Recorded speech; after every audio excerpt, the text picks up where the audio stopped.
السلام علیکم ورحمۃ اللہ وبرکاتہ۔ الحمد للہ رب العالمین والصلاة والسلام علی رسولہ الکریم وعلی آلہ وصحبہ ومن سار علی نہجہ الی یوم الدین وسلم تسلیما کثیرا، اما بعد۔ قال اللہ تعالی واتقوا اللہ ویعلمکم اللہ، کہ اللہ سے ڈرو اور اللہ تعالیٰ تم کو علم سکھائے گا۔ ابن مبارک رحمۃ اللہ علیہ، عبداللہ ابن مبارک کہ جو اس امت کے ایک بہت عظیم ہستی گزری ہیں، 180 ہجری میں ان کی وفات ہوتی ہے۔ علامہ ابن حجر رحمۃ اللہ علیہ تقریب التہذیب میں جب ان کا مختصر ترجمہ بیان کرتے ہیں، جو ہمارے طلبہ جانتے ہیں رجال کی کتابوں کے حوالے سے، تقریب التہذیب یہ کتب ستہ اور اس کے لواحقین کے جو رجال ہیں اس کے بعد متعلق ہے، اور مختصر اس میں ہر راوی کے حالات بیان ہوتے ہیں۔ تو انہیں عبداللہ بن مبارک رحمۃ اللہ علیہ کے بارے میں ابن حجر رحمۃ اللہ علیہ جب ان کا ترجمہ لکھتے ہیں تو ان کی 5 خصلتیں ایسی بیان کرتے ہیں کہ جو ہر خصلت ہی الگ سے ان کے امام ہونے کی دلیل ہے۔ فقیہ، محدث، مجاہد، اور اس طرح سے ان کی 5 صفتیں بیان کرتے ہیں، جسے پتہ چلتا ہے واقعی یہ بہت عظیم ہستی ہے۔ ان کا ایک فرمان ہے جس پر ہم آج بات کریں گے تھوڑی سی۔ انہوں نے کہا ہے نحن الی قلیل من الادب احوج منا الی کثیر من العلم، کہ ہم بہت زیادہ علم کی بجائے تھوڑا سا ادب سیکھ لیں اور تھوڑا سا ادب اپنا لیں تو وہ بہت بڑا ہمارے لیے، یہ بہت اہم چیز ہے جس پر انہوں نے توجہ دلائی ہے۔ ایک طالب علم، اس کے علم کا اس سے تقاضا کیا ہے، علم کس چیز کا تقاضا کرتا ہے۔ اور بھی بعض اہل علم کا کہنا ہے العلم یہتف بالعمل ان اجابہ والا فرتحل، علم جو ہے وہ عمل کا تقاضا کرتا ہے، اگر تو علم کے ساتھ عمل بھی ہو تو پھر علم بھی باقی رہتا ہے، ورنہ علم بھی جاتا رہتا ہے۔ تو حقیقت میں یہ ادب جس کا ہم سے تقاضا ہے علم حاصل کرنے کے ساتھ، وہ ادب اللہ کے ساتھ بھی اور وہ ادب بندوں کے ساتھ بھی، لوگوں کے ساتھ بھی۔ اللہ کے ساتھ یہ ادب کیا ہے؟ اللہ کے ساتھ یہ ادب یہ ہے کہ جس طرح سے ایک انسان کو اللہ کی معرفت حاصل ہوتی ہے، اللہ کی پہچان حاصل ہوتی ہے کہ اللہ کون ہے، اللہ کی کیا عظمت ہے، اللہ کی کیا شان کبریائی ہے، اور اللہ کی کیا رحمتیں ہیں، اللہ کی کیا مہربانیاں ہیں اس کے اسماء و صفات میں سے، اسی قدر اس کے دل میں اللہ کی ہیبت، اس کی عظمت، اس کی خشیت، اس کی محبت، یہ چیزیں پیدا ہونی چاہیے۔ اللہ تعالیٰ کا فرمان بھی ہے انما یخشی اللہ من عبادہ العلماء، کہ اللہ سے ڈرنے والے کون ہوتے ہیں؟ وہ علماء ہوتے ہیں۔ علماء وہ نہیں کہ جن کے پاس صرف علم ہے، علماء وہ کہ جو اپنے علم کے تقاضوں پر عمل پیرا ہوتے ہیں۔ اور اگر انسانوں میں اگر سب سے بڑا کوئی عالم ہے تو کون ہے؟ رسول کریم صلی اللہ علیہ وسلم کی ہستی ہیں۔ آپ کیا فرماتے تھے؟ ان اخشاکم للہ تعالی واتقاکم لہ،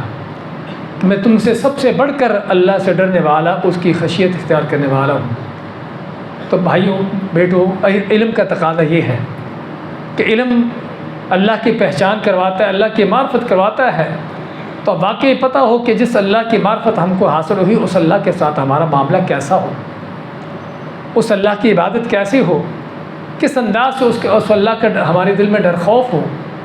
نبی کریم صلی اللہ علیہ وسلم کی حدیثیں پڑھتے ہیں، ان حدیثوں کا ہمارے اوپر کیا اثر ہو، قرآن کریم پڑھتے ہیں، قرآن کے ہمارے اوپر کیا تاثیر ہو۔ اس لیے علماء ہمیشہ کہتے رہتے ہیں کہ ہمیشہ طالب علم جو ہے اس کو اپنے اخلاق و کردار سے، اپنے اعمال سے پہچانا جانا چاہیے کہ وہ طالب علم ہے کہ جس کے پاس اللہ کا علم ہے۔ لیکن اگر ایک طالب علم بھی اور ایک بازار کا عام آدمی بھی، کسی کالج یونیورسٹی جہاں پر کہ دنیاوی علوم ہے وہاں کا کچھ اسٹوڈنٹ بھی سبھی ایک جیسے ہوں،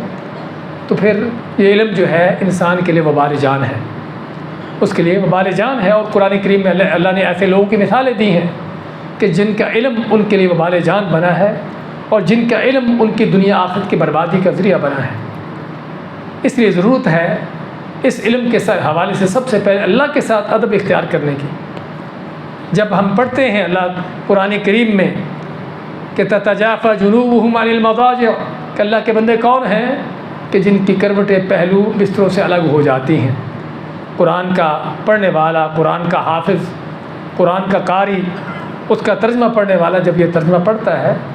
تو پھر لائق نہیں کہ پوری رات اس کی سو کر گزرے، اللہ کی بارگاہ میں کھڑے ہونے کا اس کے پاس کوئی موقع نہ ہو، سمجھے نا۔ جب ہم نبی کریم صلی اللہ علیہ وسلم کی کوئی حدیث پڑھتے ہیں تو پھر لائق نہیں کہ ہم حدیث پڑھ تو لیں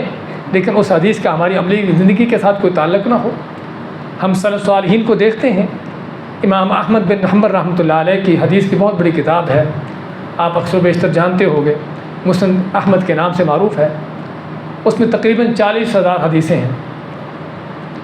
امام احمد رحمۃ اللہ علیہ کے بارے میں کہا جاتا ہے،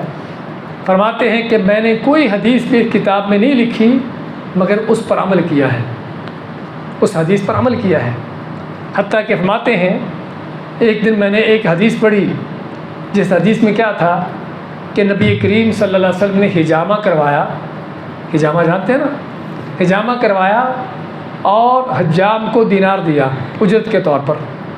کہتے ہیں کہ مجھے حجامہ کی کوئی ضرورت نہیں تھی، حالانکہ حجامہ آدمی کرواتا ہے کہ اس کو تکلیف ہو، کوئی وجہ ہو۔ کہتے ہیں کہ مجھے حجامہ کی ضرورت نہیں تھی لیکن میں نے تاکہ اس حدیث پر بھی میرا عمل ہو جائے، میں فوراً نکلا گھر سے، حجام کو ڈھونڈا، اسے حجامہ کروایا اور سنت کے مطابق اس کو 1 دینار دیا تاکہ اس حدیث پر بھی میرا عمل ہو جائے۔ یہ تھا ہمارے سلف صالحین کا قرآن و حدیث پر عمل کا انداز۔ خریم الاسدی ابو داؤد کی حدیث ہے،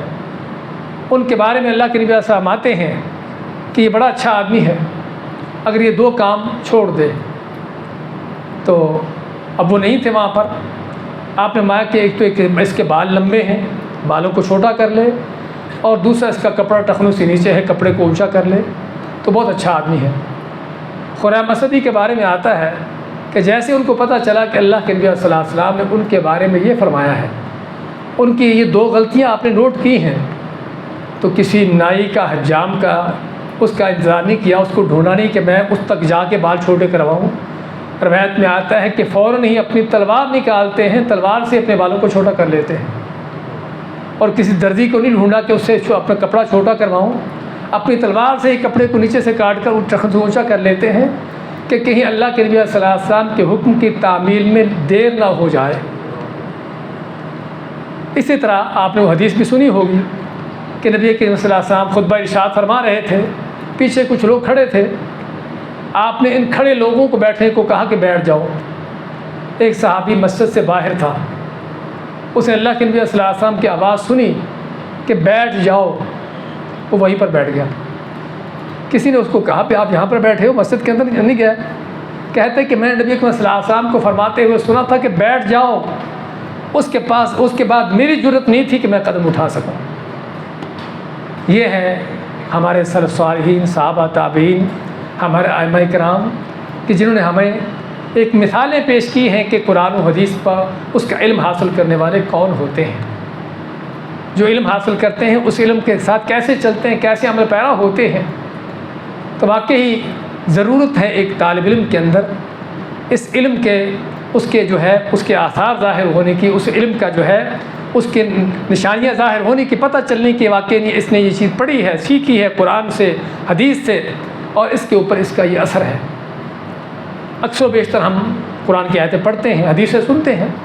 لیکن شاید ذہن میں یہ ہوتا ہے کہ اور کسی کے لیے، ہمارے لیے نہیں ہے۔ اکثر و بیشتر ذہن یہی ہوتا ہے، لیکن صحابہ کرام اوروں کی نسبت سب سے پہلے اس قرآن کو اپنے اوپر نازل کرتے تھے۔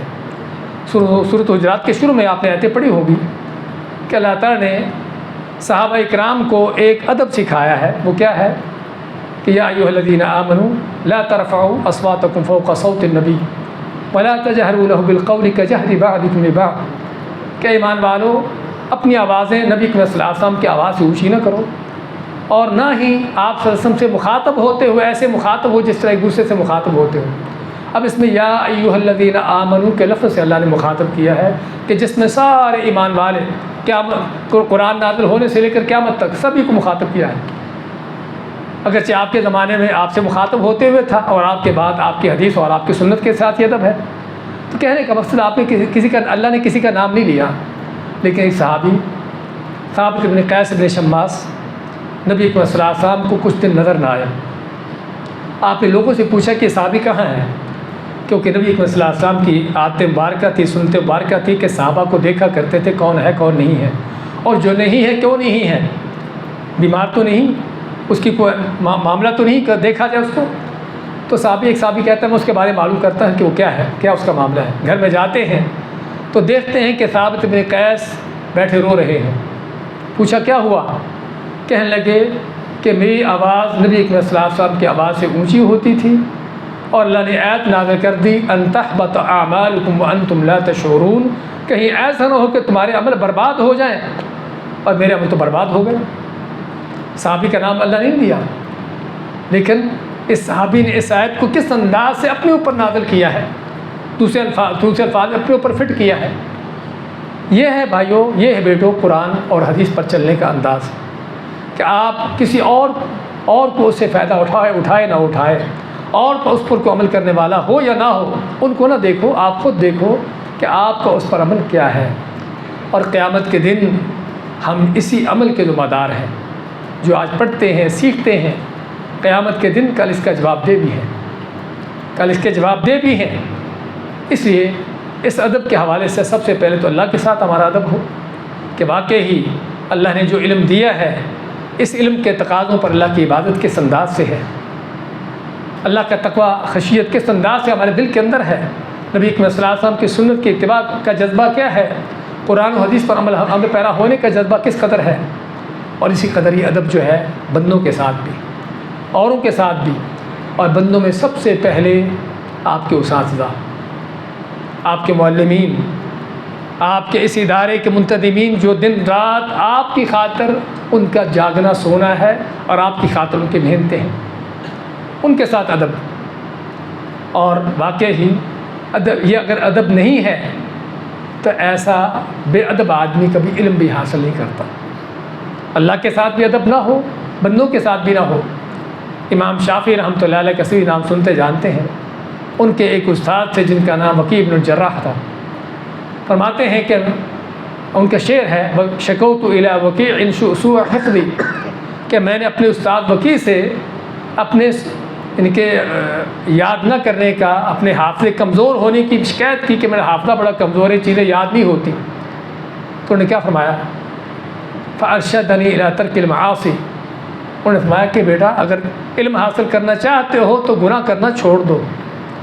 بے ادبی چھوڑ دو، ادب اختیار کرو۔ کس لیے، فإن علم اللہ نور، کیونکہ یہ علم اللہ کا نور ہے، ونور اللہ لا یعطی لعاصی، اور اللہ کا نور یہ کہ نافرمانوں کو نہیں ملتا، کہ وہ اللہ کا نافرمان ہو یا استادوں کا نافرمان ہو۔ اس لیے یہ ادب سب سے پہلے بندوں میں جس کے ساتھ ہمیں اس ادب کی ضرورت ہے، اپنے اساتذہ کے ساتھ، اپنے معلمین کے ساتھ۔ اور اسی لیے ہم دیکھا ہے کہ بعض اوقات کوئی آدمی، کوئی طالب علم ذہنی لحاظ سے کمزور ہوتا ہے، چیزوں کو صحیح یاد نہیں کر پاتا، لیکن اس کا استاد کے ساتھ اس کا ادب و احترام یہ ایسی خیر و برکت کی چیز ہوتی ہے کہ جس وجہ سے اللہ تعالیٰ اس کو وہ سمجھ دیتا ہے کہ جو بہت سے ذہین طلباء کو حاصل نہیں ہوتی۔ اور یہاں پر آپ کو شیخ ابن عثیمین رحمۃ اللہ علیہ کے جو نکات ہیں وہ بھی آپ کو سناتے چلے جائیں۔ آپ سے اگر پوچھا جائے کہ ذہین ہونا اور سمجھدار ہونا دونوں ایک چیز ہے، الگ الگ ہے؟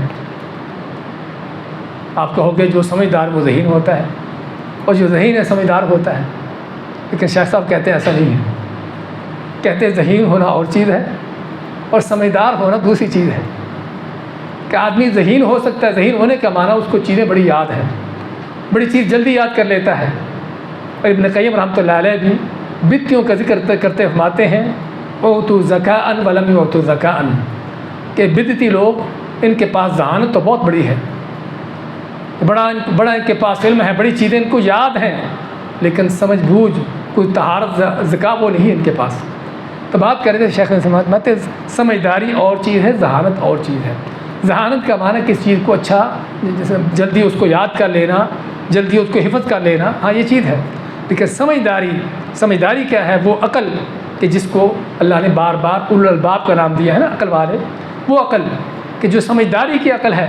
وہ عقل وہ ہے کہ جو آدمی اس علم کے ساتھ جو سیکھا ہے اس کے تقاضوں کو پورا کرتا ہے، اس کے ساتھ چلتا ہے،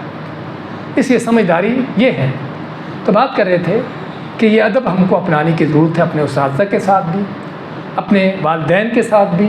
اپنے ماحول معاشرے کے اندر بھی۔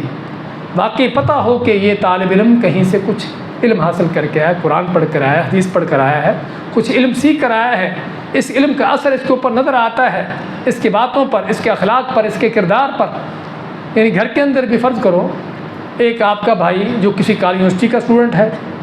کہ جو وہاں پر سارا دن فزکس کیمسٹری اور اس طرح کے کافروں کے وہ علوم، اگرچہ دنیا کے علوم میں اس کی ضرورت بھی ہے، پڑھتا ہے، لیکن وہاں پر کوئی دین کے نام کی کوئی چیز نہیں ہوتی، وہ تربیت اس کی۔ اور ایک اگر آپ دونوں کا کردار ایک جیسا ہو گھر کے اندر تو کیا خیال ہے؟ آپ نے حقیقت میں دین کا بہت غلط میسج گھر میں دیا۔ چہ جائے کہ آپ کا کردار اگر اس سے بھی بدتر ہو، اس سے بھی غلط ہو، تو یہ اور بھی زیادہ تو دین کی آپ بہت غلط ایک شکل و صورت پیش کر رہے ہیں اپنے گھر کے اندر، اپنے ماحول معاشرے کے اندر۔ اس لیے ضرورت ہے اس علم کو نہ کہ صرف سیکھنے کی، اس علم کو دل میں اتارنے کی، اس علم کو عملی زندگی میں لانے کی، تاکہ واقعی ہی اللہ تعالیٰ کے ہم بھی ہم سرخ رو ہوں کہ قیامت کے دن، اور بلکہ آج بھی اللہ تعالیٰ صرف علم کو نہیں دیکھتا کہ تم نے سیکھا کیا ہے، ہمارے عمل کو دیکھتا ہے کہ اس علم کے مطابق تمہارا عمل کیا ہے۔ اور جس میں پہلے اشارہ کیا ہے قرآن کریم میں اللہ نے ایک بندے کی مثال دی ہے، اس بندے کی مثال کتے کے ساتھ کی ہے، کتے کے ساتھ، کہ جس کو اللہ نے علم دیا تھا لیکن علم کے تقاضوں کو پورا نہیں کیا تو اللہ نے اس کے کتے کے ساتھ مثال دی ہے۔ اس لیے انسان جب اونچے مرتبے اللہ کی طرف سے اس کو ملتے ہیں، ان مراتب سے گرتا ہے، جب تو گرتا پھر کیسے ہے؟ ثم رددناہ اسفل سافلین۔ اللہ نے جب انسان کو مایا کہ لقد خلقنا الانسان فی احسن تقویم، کہ انسان کو بہترین شکل و صورت، ڈھانچہ، مرتبہ، مقام، اس کو ہم نے یہاں یہ مقام دیا تھا، لیکن جب اس مقام سے گرتا ہے تو پھر ایسا گرتا ہے اسفل السافلین، تمام مخلوقات سے بدتر ہو جاتا ہے۔ اس لیے ضرورت ہے اس علم کی شان و منزلت کو جاننے کی، اس کے تقاضوں کو جاننے کی، اس کے تقاضے پورے کرنے کی، اور اس کے پورے کرنے کے لیے سب سے پہلے اللہ سے دعا گو ہونے کی۔ نبی کریم صلی اللہ علیہ وسلم کی دعاؤں میں سے دعا ہے کہ اعوذ بک من علم لا ينفع، کہ ایسے علم سے پناہ مانگتا ہوں جس کا فائدہ نہ ہو اور بلکہ جس کا نقصان ہو، کیونکہ علم کا فائدہ نہیں تو نقصان ہے۔ اس لیے ضرورت ہے ہمیں علم بھی حاصل کرنے کی، بہت عظیم رستہ ہے علم کا رستہ، نبیوں کا رستہ ہے، انبیاء کی وراثت ہے، بہت عظیم رستہ ہے جس کے بارے میں ہم پہلے بھی آپ سے ذکر کرتے رہتے ہیں، لیکن اس پر سب سے بڑی جو چیز جس چیز کی ضرورت ہے